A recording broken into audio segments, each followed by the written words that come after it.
Ko'p tadbirkorlarimiz tushunib-tushunmasdan savollar bo'layapti, tushunmayapti. Men ularga qo'shimcha ma'lumot tariqasida aytib o'taman.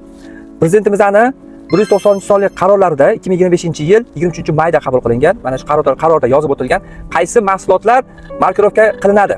Sizga men hozir birma-bir aytib o'taman.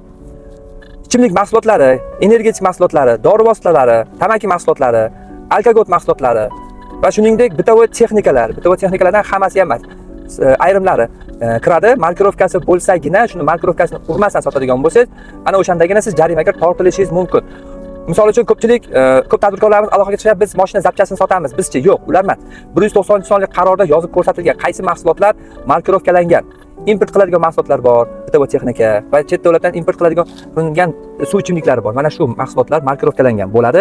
Shu markirovkalangan mahsulotni siz markirovkasini urmasdan sotadigan bo'lsangiz va urmasdan o'zingizdan kirim bo'lgan, shuni urmasdan sotadigan bo'lsangiz, o'zingizdan chiqim bo'lmaydi va jarimaga tortilishingiz mumkin. Agar kim savoli bo'ladigan bo'lsa, kommentda yozib ketsangiz, men savolinglarni qo'limdan kelgancha o'qib, javob berishga harakat qilaman. Telegram kanalimizda prezidentimizning 190-sonli qarori qoldirganman. Tez Telegram kanalimizga o'tib, ko'rib, o'qib, o'zingiz uchun bilib oling.